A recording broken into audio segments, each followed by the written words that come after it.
A few years ago, as a reporter, I found myself walking through a travel conference, and all around me were stands and people trying to grab my attention. But I stopped at one stall out of choice, and I spent the next 15 minutes talking to them about their story. With conferences back after COVID and reporters and content creators also back, how do you get someone who everyone else wants to talk to you? But that's not all in today's public relations podcast, as we sift through techniques from across the PR world this week with the wonderful David Barkoe from Carve Communications. So whether you're riding your mountain bike up a mountain, as I know one listener of the show does, as they told me on LinkedIn last week while listening to the show, or taking a quick break from the office, welcome back to another week of the Public Relations Podcast. The Public Relations Podcast with Richard Midson. Well, I hope you're having a good week so far. What a great chat with John Woodruff last week from Two Tone in Amsterdam. He asked me to point out the fact that he doesn't have tattoo parties. It's just the fact that there was a tattooist at some of the parties he organized. And some people have been getting his company's logo actually put on them. It just shows how popular a brand he's made himself into. In fact, I mean, it's quite interesting for an independent agency that he's turned himself into a brand, as we were hearing last week. And people wanting stickers and wanting tattoos as well. He's basically built the PR agency beyond just being an agency where he's helping get press coverage and stuff, but into a lifestyle brand in itself with live music, cycling activities and all that, because he's obviously associated with the cycling scene. I will definitely get John back on again because I think he's got so many good ideas that really kind of turns PR on its head with the way he's approaching it. I also spotted something this week that got me thinking about that story we were discussing with John about pharmaceutical influencers and how important they are now for pharma companies when trying to reach out in an environment where a lot of people have a very negative perception of pharma companies. And I was watching a show this week called The Art of Being Well with Will Cole. He's got 130,000 followers on TikTok. And you can see how much of a target people like him could be for PRs. But it also struck me the importance of getting podcast guests in your influencer pool. You know, guests really help to bring shows to life, and many podcasts rely on them for content and marketing. So people who are doing the podcast circuit, those guests who are influencers in themselves, or could be, not just spokespeople for organizations, could be getting the message out to a lot of different people by doing the podcast circuit. And they are certainly worth reaching out to as well. It's interesting to see how everyone partners more and more with influencers in the B2B space. Obviously, B2C has been done so much, but the B2B space over the next few years, as we were seeing with that survey from Ogilvy as well. But let's move on to this week now. And I am so pleased that we have got David Barkoe getting on the show this week because, well, first of all, the fact we actually got you in the diary, which is absolutely wonderful because you're from Carve Communications in Florida, USA. You've been in this game for a long time. But anyway, enough of what I would say about you. Tell everyone who you are. Tell us a bit about your organization very quickly. Absolutely. Thank you for having me, Richard. I'm the CEO and founder of Carve Communications. We are a public relations firm, for lack of a better term. We're headquartered in South Florida, but we are fully remote and have been for the last 3.5 years. We have people based all across the country. We have clients based all around the world. We live at the intersection of innovation and everyday life. That's where our clients live. So heavily into technology, consumer products, as well as enterprise and B2B brands. We've been in business for just over 9 years. And as you said, I've been doing this for a while. I've been doing PR now for 25 years. Started out in New York City, and here I am now. We're a 25-person agency and growing, and excited to talk to you. So thank you. I remember there was a story you were saying about when you sat in, or the first day you did PR, and you were sat in a room around a phone that wasn't connected or something, wasn't it? I'm trying to remember what you said. I was working at, I'm happy to say, the GCI group, which I believe is some level of Conan Wolf after all these years. And I was brand new to PR, maybe a few days. I don't even think a few weeks. And they sat myself and the other newbies down in a room, in a conference room, very small conference room. And they said, okay, today we're going to learn how to pitch. And they put a phone in the middle of the table. I don't remember. It might've been connected. And they said, okay, pick up that phone and pretend like you're talking to a reporter. Yeah. And there were maybe 7 or 8 of us, all 21, 22 years old, fresh out of college, having never worked at a job before, having to then act like we knew what we were doing in front of our peers, petrified, and they said, go. Do you remember what the story was at all? What's that? Do you remember what the story was? I do not. No, you just remember that moment clearly. I wish I could. But it was a seminal moment, right? And I still remember it to this day. I have visions of what the room looked like in the brown table. Yeah. I was wearing a terrible pair of pants and a shirt, just plain old and no money. Everything was heavy and wool and, didn't match most likely.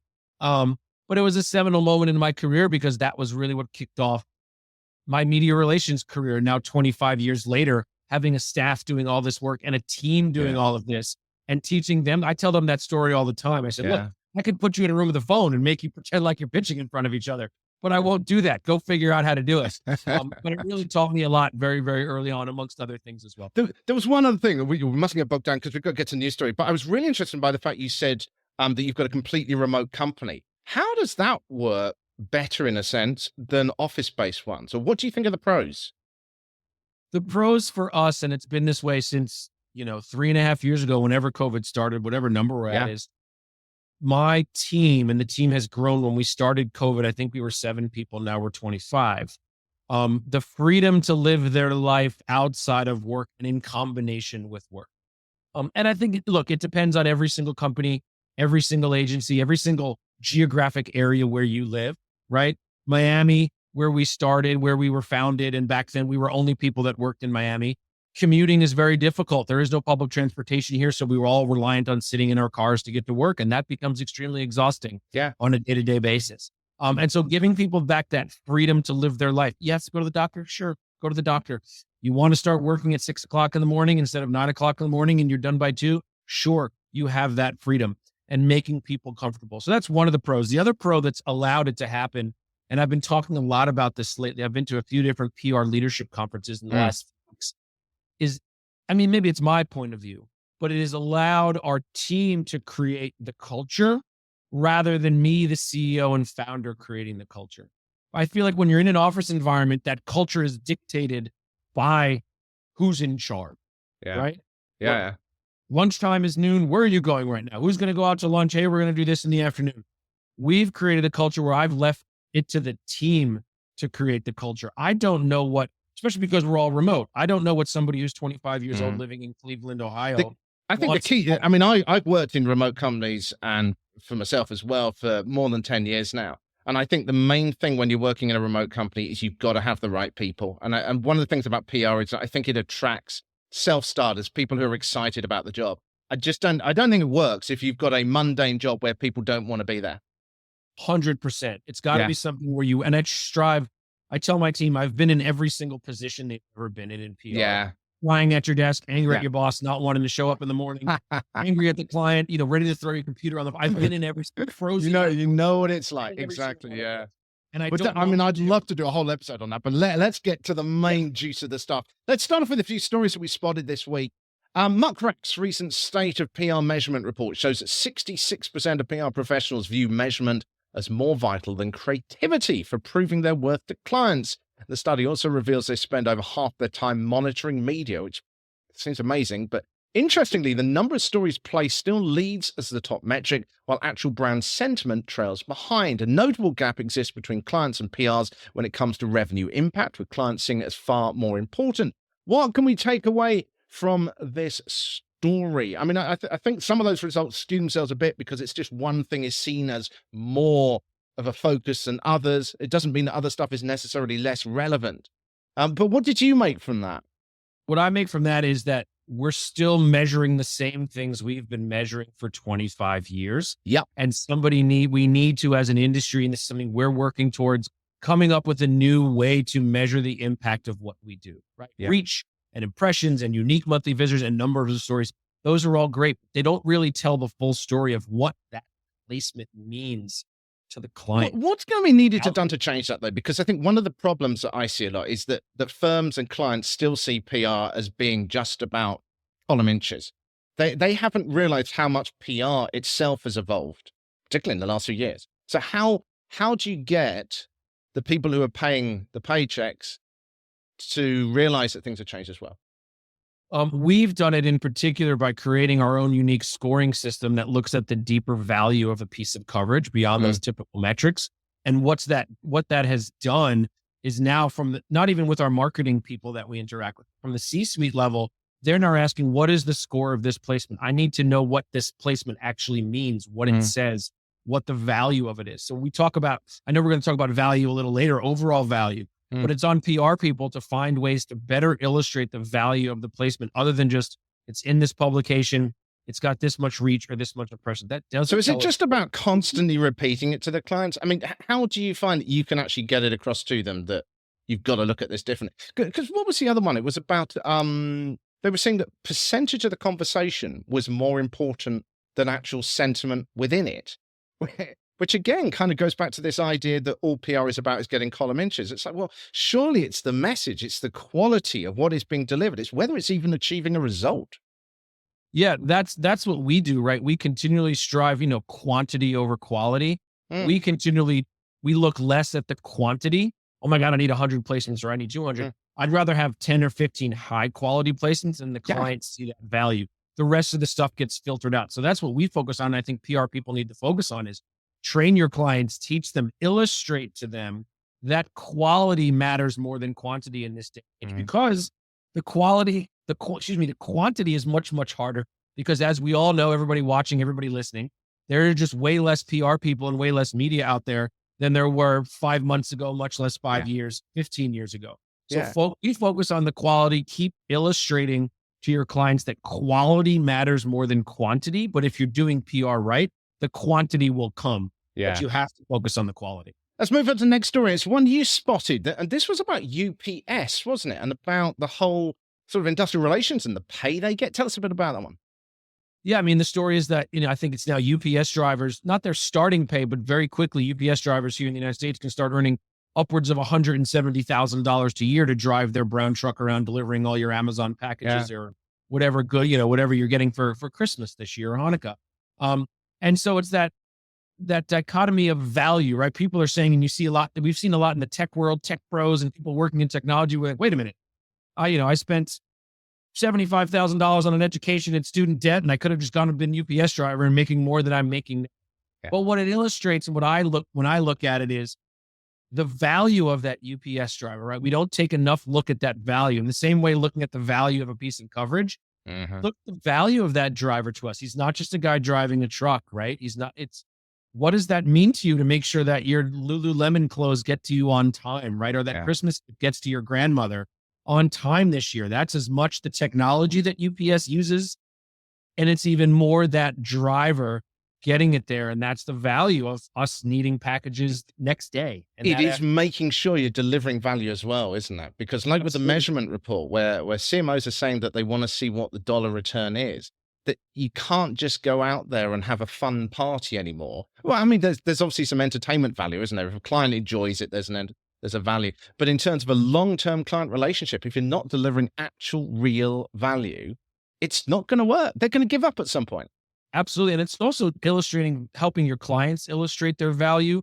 We have 4 tenets of PR that we practice here at Carvin. One of them is value before features, right? We can all spend so much time talking about our phones, right? My phone has a set of features, as does yours, cameras and pixels and megabytes. But what is the value of this? And I am an Android user. Sorry, everybody. Same here. There you go. What is the value of this to me compared to somebody else? And it's the same thing when you look at the driver. It's the same thing when you look at coverage, right? Yeah. Focus on that value. Those features are important. It's a really good point. Illustrate the value for your clients through the media, and then illustrate your value as the PR professional, PR firm to your clients. That is of utmost importance in today's age. Values everything.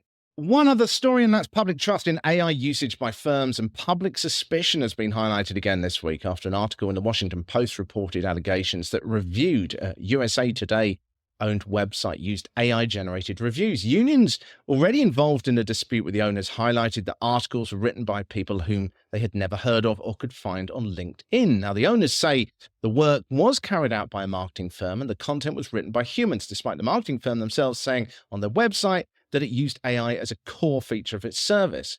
Once again raises this question of how firms should handle the use of AI when public suspicion remains high. What issues does this raise for PRs? I mean, one of my feelings on this one is that people right now are deeply suspicious of AI. They feel cheated if AI is being used.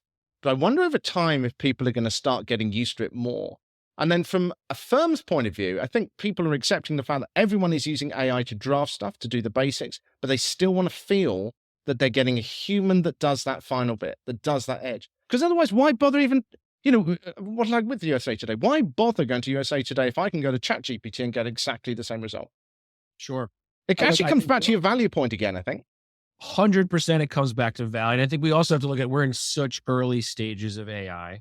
And of course, it's always going to be the scare stories. And we're all trying to figure out how to use it. We actually just got, for the first time, we got asked yesterday in a new business pitch. Somebody we were pitching for new business said, are the reporters you're talking to real or are they AI? And all three of us on the call sat back and were like, we never thought about that before. This is the first time that was asked. So it's something we all have to consider. It's something that I think we're all trying, and we have to just be conscious about it, right? Be honest about how you're using it. Yes. And understand that you will get caught. It's like plagiarism. We once had an employee who plagiarized, and a reporter caught her and called myself and my managing director and said, hey, by the way, this is like 98% plagiarized. I found where it came from. And that wasn't this was 5-6 years, right? And it's no different of old school plagiarism, right? Copying and pasting from Google or from the encyclopedia, when we were kids doing college papers, to now. How do you use it? Are you honest about it? And there are going to be people that get caught. There's going to be agencies that get caught using it, but the ones that use it properly and the ones that blend and the ones that are willing to blend the tech with the old school elbow grease, research, time, and relationships that make PR are the ones that are going to win. Yeah. I think it's about being honest, though, isn't it? Because I think, if you say we are using AI, but only for this part, it's that extra value again that the human brings to it.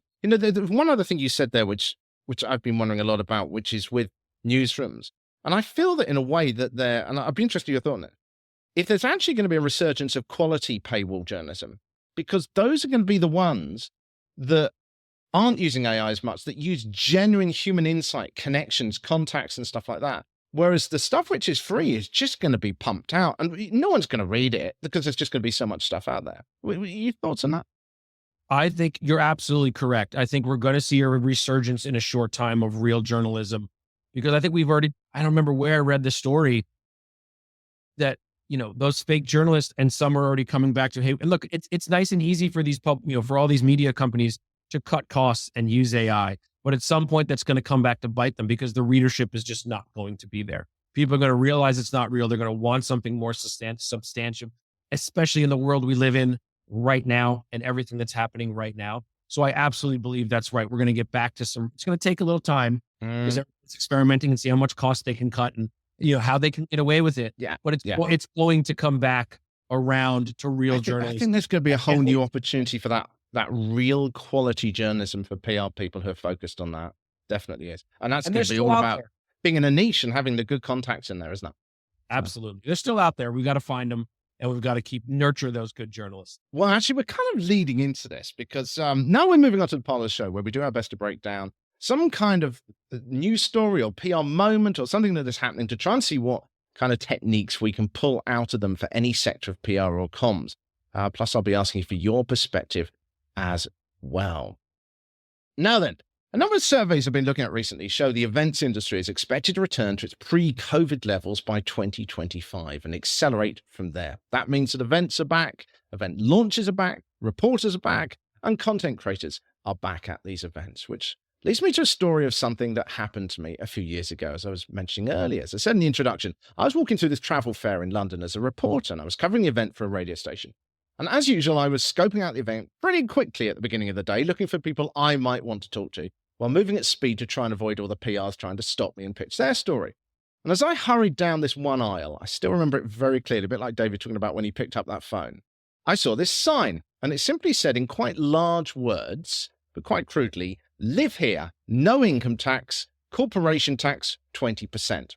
I think there was like a sticker underneath, but it was a plain white sign with these very simple words on it. And immediately my head sort of thought, well, what's that? I want to live like Jeff Bezos or Mark Zuckerberg. My fast pace slowed. I turned to the stand and I said to them, what's all this about? And over the next 15 minutes, I learned about the island of Alderney and the Channel Islands between the UK and France and how tax really was that low at the time, by the way. If you're thinking about doing this now, it's too late now. So I found myself trying to find ways then to fit a story around it because I'd spent 15 minutes talking to them. I needed to use that time. So instead of them trying to push a story on me, I was trying to do the work for them now. The thing is here that I've been sidetracked by a simple, small stand that just had a few posters stuck to it, and they hadn't even had to tackle me as I tried to walk past. I stopped myself. And yet, just like David, I have been to events with bright coloured stands, glossy screens, stress balls, pencils, sweets. I mean, I've skied down ski slopes and events sponsored by people, and I've absolutely no idea who they were, and it hasn't stuck in my head compared to that one, which was for me a few years ago. So with all kinds of events taking place now, for example, like CES, the technology conference, which I think in last year, wasn't it, had something like 3,000 exhibitors.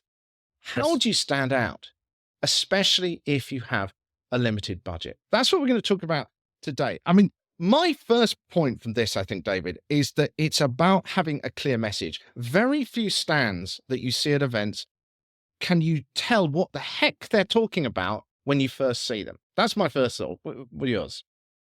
Yeah, I mean, it is always a question. You walk up to it. What is this? Right. Yeah. One's, I've been to CES every year for the last 8 years, and there's screens that might show your body scan. There was one a few years ago that looked like this haunted house with zombies, and nobody knew what it was. And it was about, there's some story about they were going to was that Walking Dead cottage in the woods or something? Was it? Yeah. And there was another one about reinventing your memories. I don't know if you remember that one. They had these zombie looking people, and there was about memory reinvention or something like that.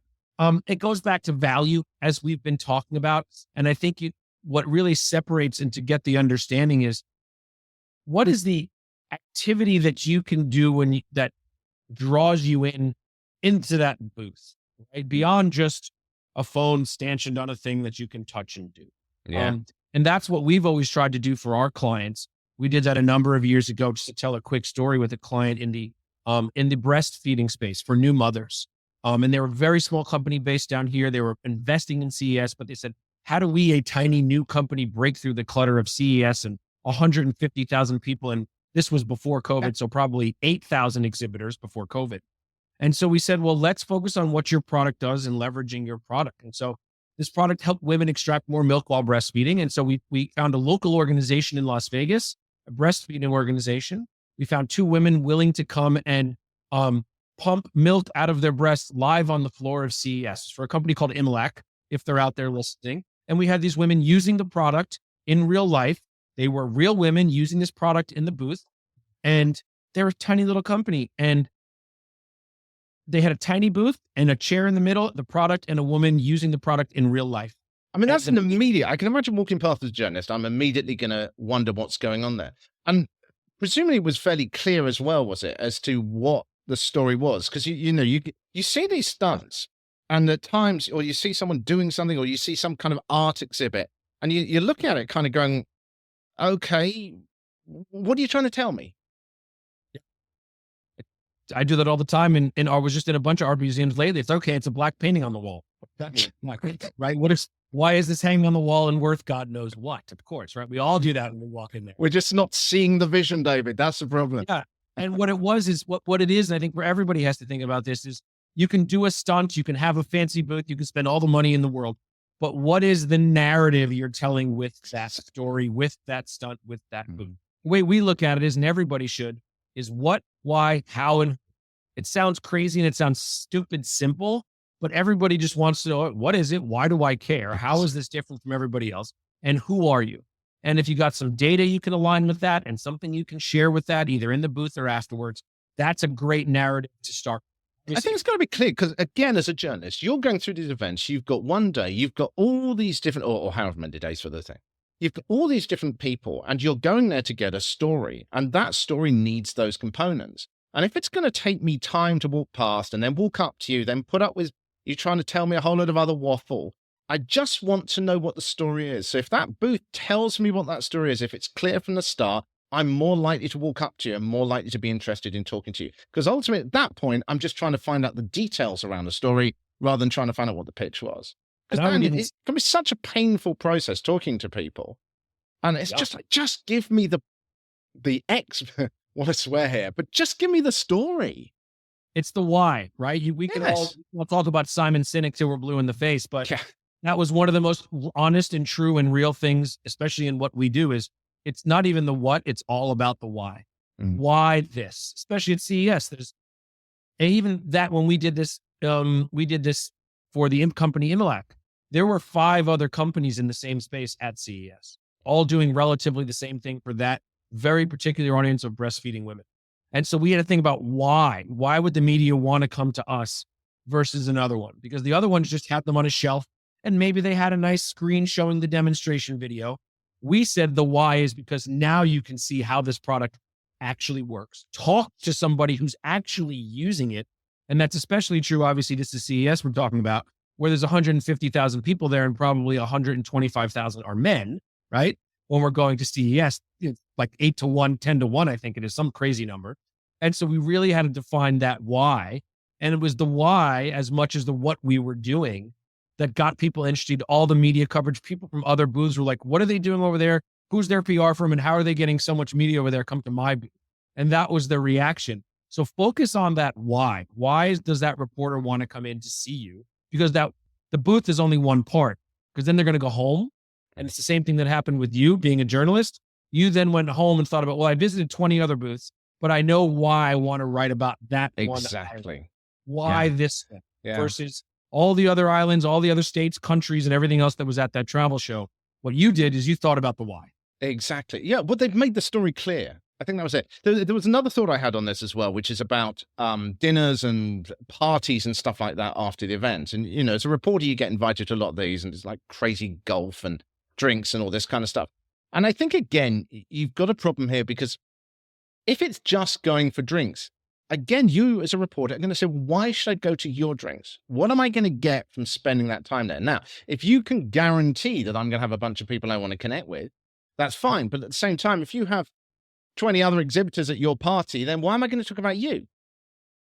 Absolutely. So again, it's got to be, well, first of all, if you want me to come to your thing, why should I? It can't just be crazy golf because I've done it a bunch of times. Can't be free drinks. Free drinks every and free drinks, absolutely. It's like getting sweets on stands, isn't it? All the free drinks. Yeah, exactly. So again, it's got to be clear, what is that value I'm going to get from it? Now, if there is some kind of reveal or some kind of launch that you know I am genuinely going to be interested in, and you're not just going to put all that stuff in your stand already, it is going to give me more information. It's going to give me more case studies. It's going to give me more to write my report. Then yes, I may well be interested, but it's still, you've still got to tell me why. I remember walking out of one event and this PR following me basically and trying to make conversation with me. And she was saying, this was a crazy golf thing. And she was saying, oh, you've got to come along. You know, you've got to come and have drinks. It's going to be so exciting. We're going to have so much fun. And in the end, I just stopped her and said, no, what you should have said is this. Because it's just think like a reporter. Don't just try and browbeat people. Think like a reporter, give them value, and then they'll come. That's exactly right. And, you know, it goes back to when we talk about value and quantity over quality. We're telling clients now, you don't need to have 500 people at Topgolf. Go have 10 people at a dinner, have the CEO there, invite a reporter or two, have partners there, and make it a conversation. Yeah. Make it something valuable. Yes, the reporter's going to get some story, but they're going to feel special and connected. They're going to get that 5 minutes with your CEO or 10 minutes with your CEO when the larger 10-person conversation is done. And that's quantity over, quality over quantity. 500 people in the room, you're lucky if you can hear and you're ever going to make it to the bar. And you're not going to remember where you were. If you got 10 people sitting around a table with some great food that allows for conversation and the conversation is organized, that quality is going to deliver what you want. As a reporter, it's going to give you what you want. As a publicist, PR person, you're going to get what you want. And the brand is going to feel it because it's going to result in that quality piece of coverage and or that relationship that you didn't have before. I think this stuff also just applies just as much if you're talking about a very small operation as well. You know, even if you're running a small charity in a local community hall, the same stuff applies. If you want to get even influencers, if we're not talking about any journalists coming down, just influencers or local people who are influential in the community, it's about having a clear story again. What is it you're trying to put across and why should they be interested in that? You know, and it's also like you see some really expensive stands at some things, which have, I go back to the Ordinary thing again. Yep. It was a really cheap, when I think about it, it was actually a pretty tacky stand. And yet they got my attention over the multi-$1,000 expensive stand that had the glossy seats and all that. So, yeah, I think people think, oh, if I go to an event, I've got to spend a huge amount of money. It's more about having that clear idea. And it's, Evan at CES is a great example. It was a few years ago. It was the automatic, I think it was the automatic pizza making machine. And then there was another automatic bakery machine. And all they did was bring the machine, put it in a corner of CES, get a 10 by 10 space. And they didn't even need messaging. They didn't need lights. It was the machine, the smell, the fact that everybody loves pizza or wants baked goods or whatever it is. And that drove every single story at CES in 2020 something. Yeah. And that's all it was. Make it simple and keep it smart, and you've got interest there. And it's the same with the experiment we did with that breast. It was, let's just show the product being used. That's it. That's what people wanted. We were talking from Heather from Juice Consulting a while back, and she was talking about how the work she did with freewater.io and how all they had to do, I'm trying to remember the event they were at. I think it was South by Southwest, actually. And all they had to do was basically hand out free water. The way it worked was it had advertising on the side of the bottle. And that was all they needed to do. They didn't need a hugely expensive stand because that in itself was sending the message. People are going to go, well, why the heck are you giving me a bottle of free water? Job done. You've got their attention. The simplest things work. It's almost like the conversation about AI can't do that for you, right? You're handing somebody something, telling them the story, presenting them with the why. Going back to early in my career, working in New York City, every single day in Union Square, there was some company handing out something. Yeah. Because that was the best way to reach somebody, is give it to them one-on-one. That's why you give out trinkets at shows, right? That's why you have people standing there. Or we once invited, for one of our clients, we had a Britney Spears impersonator using a karaoke machine, because how else do you get somebody to use a karaoke machine is hit me baby one more time on a karaoke machine with someone that looks like Britney Spears. Simple. It costs us like $250 to hire her for 3 hours, but we had everybody there singing Britney Spears songs at the karaoke machine, with all the noise drowning out everybody else. And it was a $250 investment or some, minimal investment, but it got attention. People understood what it was right off the bat.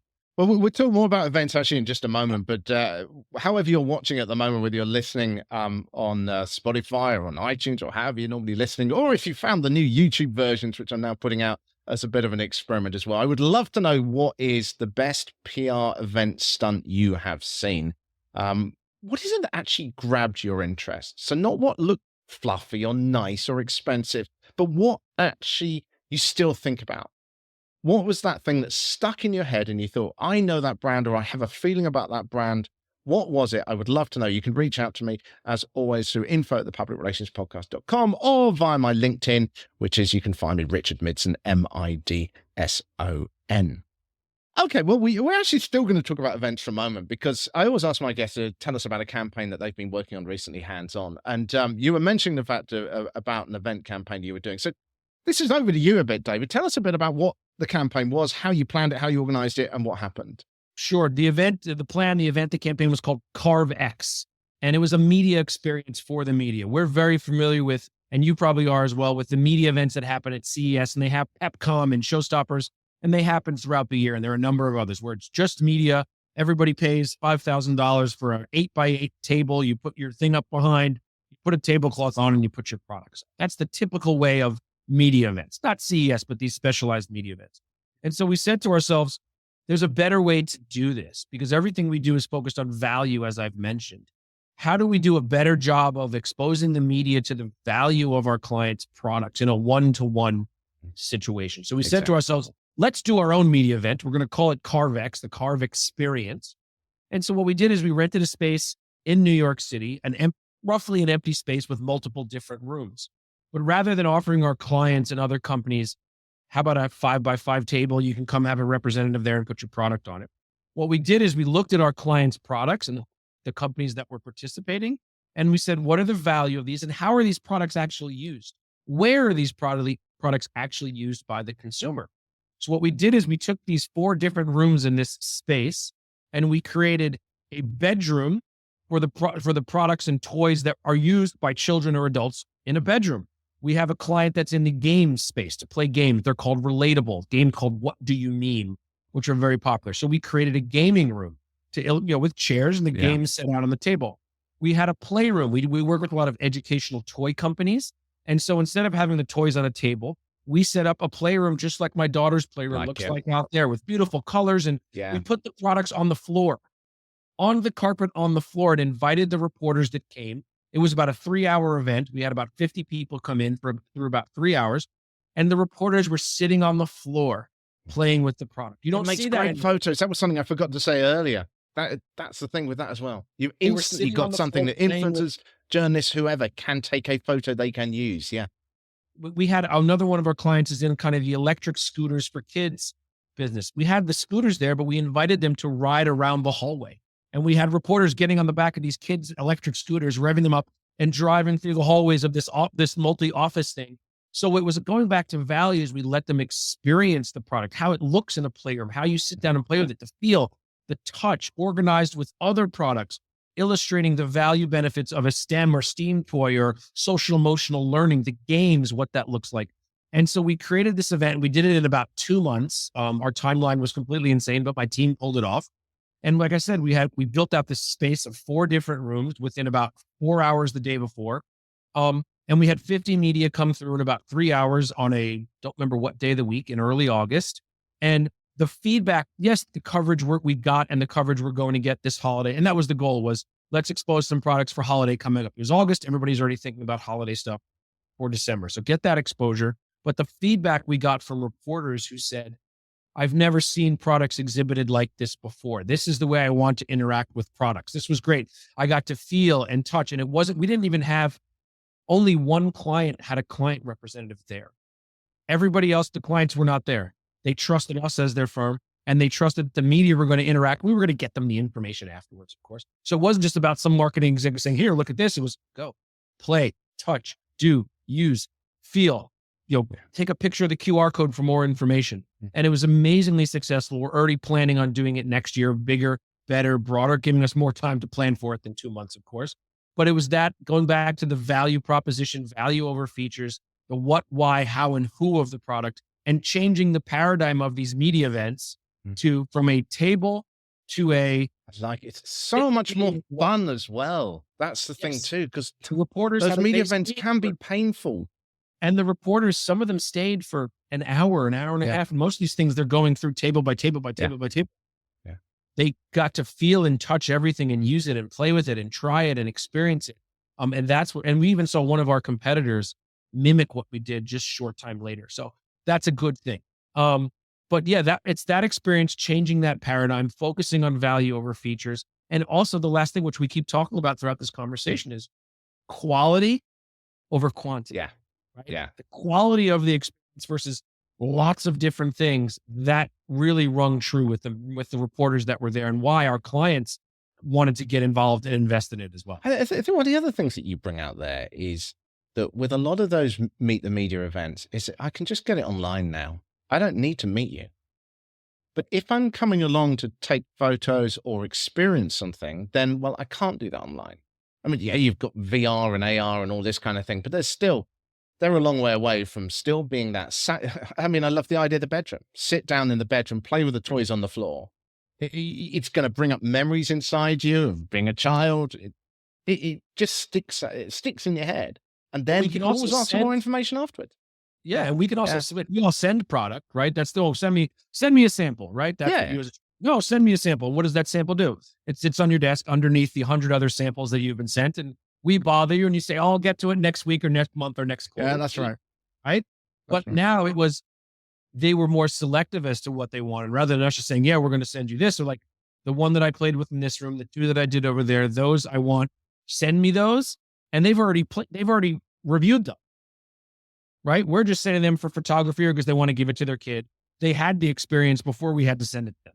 You're also given the timely element as well, which is so crucial too, because when people send products, it's like, well, why now? There's no pressing reason to do it. But if this particular event has just happened, you've got a time hook to it as well, which is always 100%. crucial. Yeah. 100%. Awesome. Was there anything you particularly learned from that? I mean, there's clearly things there about the way that things have changed in PR, and you were trying a new idea and you're going to try it again now. But were there any other things that really stuck out? Because PR and journalists and society is changing all the time. Was there anything that made you go, oh, that's interesting. Things have changed. I actually don't think it's things changed. I think that things are still the same. The face-to-face, one-to-one nature, as much as we all think We're going to get away from it, and AI and other technology will take us away from it. And COVID took us away from it, right, for about 1.5 to 2 years. You mentioned at the beginning of this, we're all back. Everybody's back.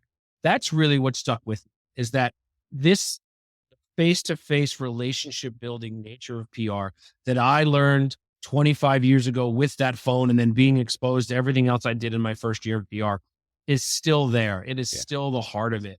And call me sentimental, call me old fashioned. That's fine, right? Call me old school. My hair is gray. You can't really see it, everybody, but that's what we do, right? It's not like a car wash where you can go from just putting the quarter in the, from somebody out there washing it, and you can easily transfer to just throwing a coin in the machine, or, coffee, or, now Chipotle is going to have automated, burrito making machines, as we've seen out in the news. You can automate that, but you can't automate relationships, human contact. I don't think it's going away anywhere very soon. Especially in what we do, right? And what PR does. That's what delivers the value. Yeah. There's no question also that a poor story with a good relationship will always win compared to a good story with no relationship too. Which isn't necessarily always good, but it just gives it that boost. It does make so much difference. Yeah. And that relationship drives more stories in the future. That's the best part. Exactly. Yeah. Once you become valuable. You are listening to the Public Relations Podcast with David Barkoe from Carve Communications and myself, Richard Midson, the Public Relations Podcast. You can get the newsletter every week as well. Of course, it's free, thepublicrelationspodcast.com/subscribe. And if you'd like my takeaways from the PR world's best techniques as well, you'll also be able to get that soon via prology.com too. Right, let's talk AI. And of course, in public relations, understanding your audience is key. Traditionally, comms pros have relied on focus groups as part of the tools that they use to test the waters on new brand messages or campaigns. But let's be honest, focus groups can be hit and miss. That's where artificial intelligence could help. Now, a new report from Microsoft called the rather exciting The Dawn of LLMs, Preliminary Explorations of GPT -4V.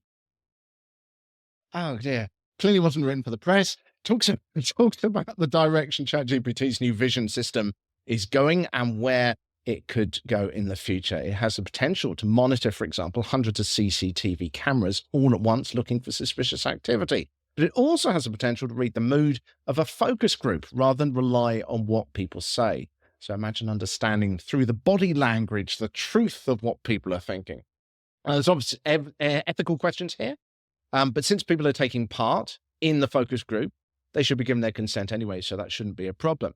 Now, if you want to try it straight away, you're going to struggle with the more open platforms like ChatGPT. I did do a quick test. I tried to upload a group of people from Pexels to see whether it would judge the mood of the group, but GPT says specifically it can't assess emotions of groups right now. But there are platforms that are being developed now, and I am trying to remember. I knew I'd forget this at the beginning of this show. There is a platform I saw the other day that is specifically doing this, which is about assessing focus groups and assessing pictures of people and video of people to judge that mood. So watch out for that. I'm sure it is going to start to develop more. Would you use something like that, David?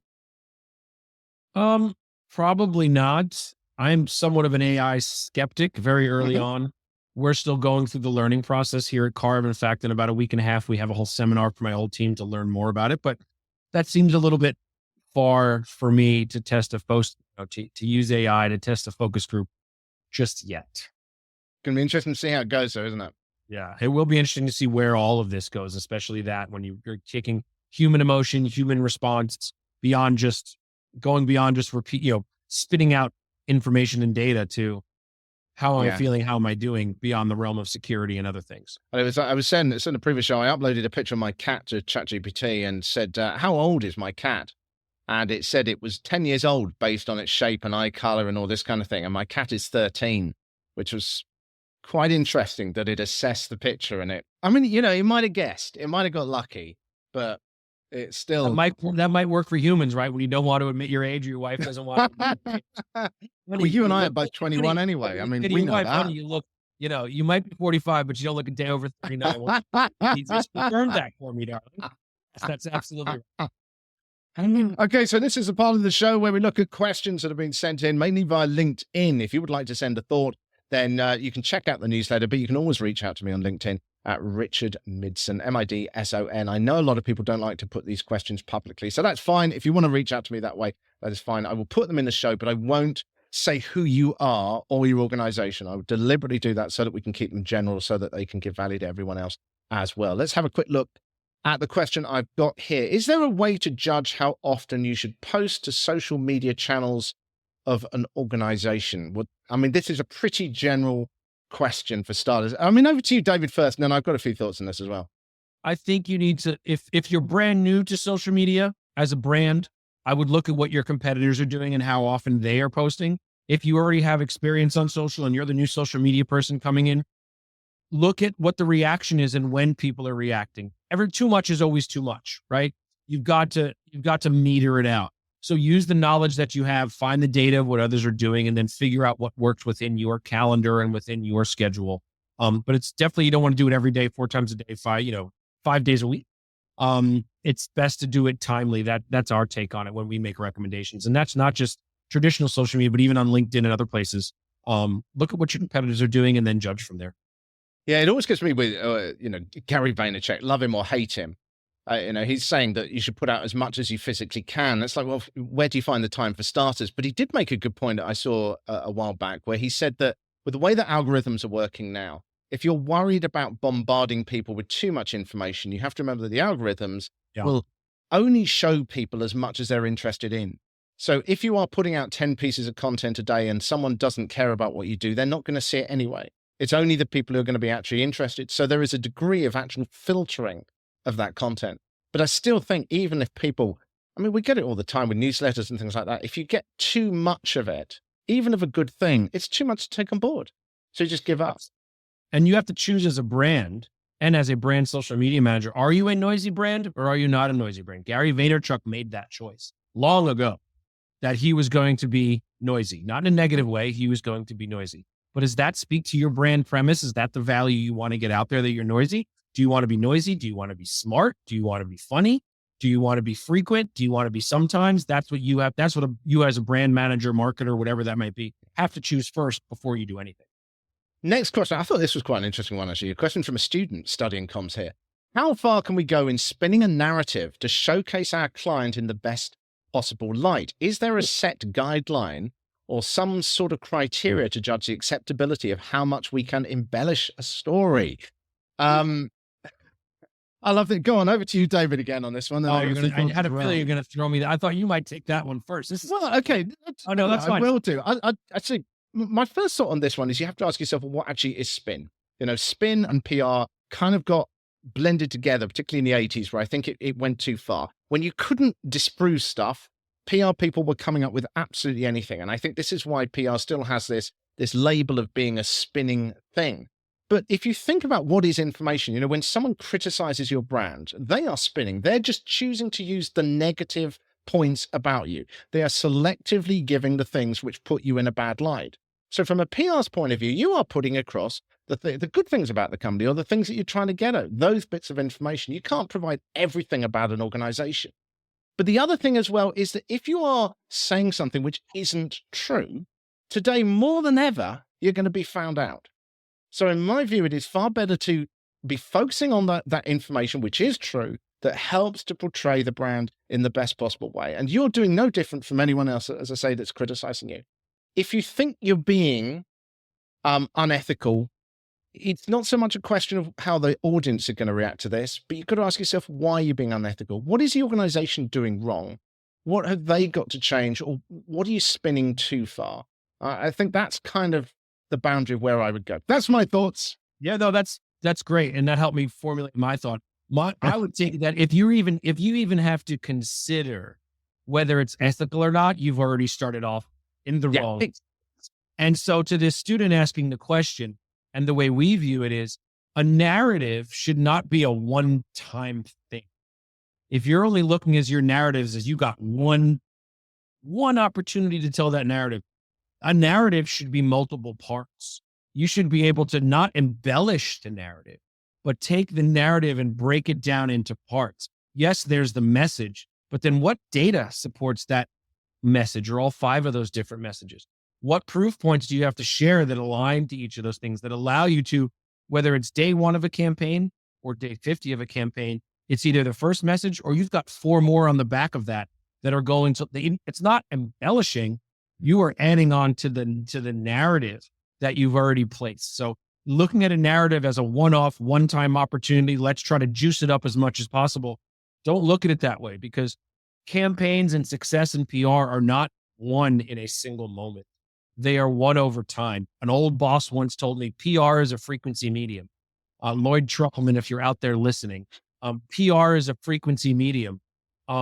And you got to be frequent with your messages. That frequency of delivering a message or a narrative or a piece of a narrative to a reporter is going to drive that interest over time. Sometimes you'll get it first, but most of the time it's going to take 2 or 3 messages to hit that, not by embellishing, but by being frequent with that narrative or spreading it out and finding different opportunities to speak to.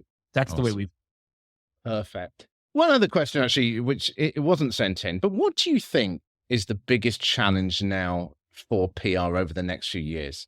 I mean, we've talked about relationships, we've talked about AI and things like that. What would you say is the biggest thing that the PR industry has got to adapt to in terms of techniques? I mean, I know we keep talking about AI, but that's probably number one, just because it's everywhere. How are we going to use it? How are we going to overcome those that put a negative light on it? Right? We talked about before, and it's just no different than people, embellishing a story and faking it or whatever it used to be, right? Before we had AI. That's number one. I think number two continually comes down to measurement. We talked about that earlier, and not to beat a dead horse, but PR has been challenged to deliver measurement. I've been doing it 25 years, and I'm sure 25 years before I was in it, it was the same problem. And then I think too, it is talent. It always comes down to talent and people.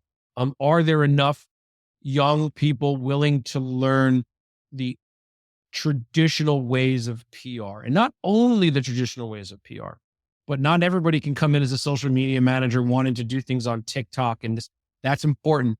But finding those people that still, with media changing, finding those folks that still take an interest in the media that's still here, understanding it, willing to do the elbow grease to learn which reporter, not just using Cision or Muckrack, using the media to learn about the media. Are there still young people willing to learn that right at the outset versus wanting to get to point Z by using AI, technology, and other things, and willing to put in relationships? That's, I think, one of the challenges we will continually go through. What do you think can be done from that? I was speaking to someone that runs an agency in India the other day about this problem of getting people into PR and with the right approach to it. So that, it's a problem that's happening around the world in PR. What do you think it is that needs to happen in where you are? I think, and when we do it, and I think other agencies need to do it, you can't force them to. You've got to, if somebody's starting, you've got to teach them. You've got to be willing to teach them. Not that they're going to do it forever, but this is the way it's been done. This is the core of it. And then it goes from here. Agencies willing to teach that and willing to do it the right way, rather than looking for the quick way out with somebody just to get them trained up and pay them the least common denominator. That's the only way I see it. So it's training, you think? Training, inspiring. I think sometimes as well, I think there's not enough inspiration. Into, we've had a lot of interns come from colleges, and we've hired a number of them. And I always ask our interns who are still in college, still in university, what have you been learning, right? What are you learning while you're there? What are the PR professors teaching you, right? And they say, all we do, no offense to anybody, we spend a lot of time in the AP style book. Yeah. That's all we do, is we learn how to write AP style. Yeah. I got an AP style book. I didn't learn it in college. The day I graduated and got my job, they handed me an AP style book. I threw it out and I've never looked at it since. And I'm doing this 25 years.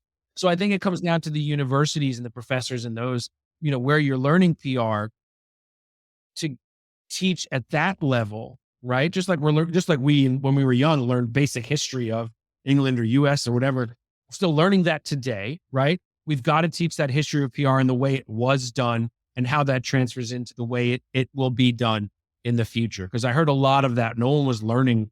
AP Stylebook's great, but there's more to research and reporters and what it means, and how to find one, and what a byline is, and what the difference is between the managing editor and the senior editor and a reporter, and all of what a masthead is, right? Where to go into the magazine and find the list of, who the reporters are. I think those still exist, right? Magazines, I'm pretty sure they do. Somewhere. Somewhere they do. In the airport, they do at least. Yeah. Yeah. Those little things help people because mastheads still exist on websites, right? Find the about page, who's what, Yeah. use those things. That's really, really important. I think the biggest problem I see still is story. And this has been a problem for decades, is that people still just. I was interested. I was talking to a friend that runs a course on journalism in London. And she said that now they're doing, this is for journalism course, and they're now doing 4 hours of storytelling practice a week because they know how important that is now. Everyone can do the technical stuff. There's spell checkers, grammar checkers, and all stuff like that. But what the human element still is being able to tell a story that will captivate. And that's why they're going so hard on it now. And sometimes I think that one of the problems with PR people, new PR people, is that they're just thinking about that technical stuff. Like that, it's got to be story. You can learn the rest. You've got to get the story first if you want to get the attention.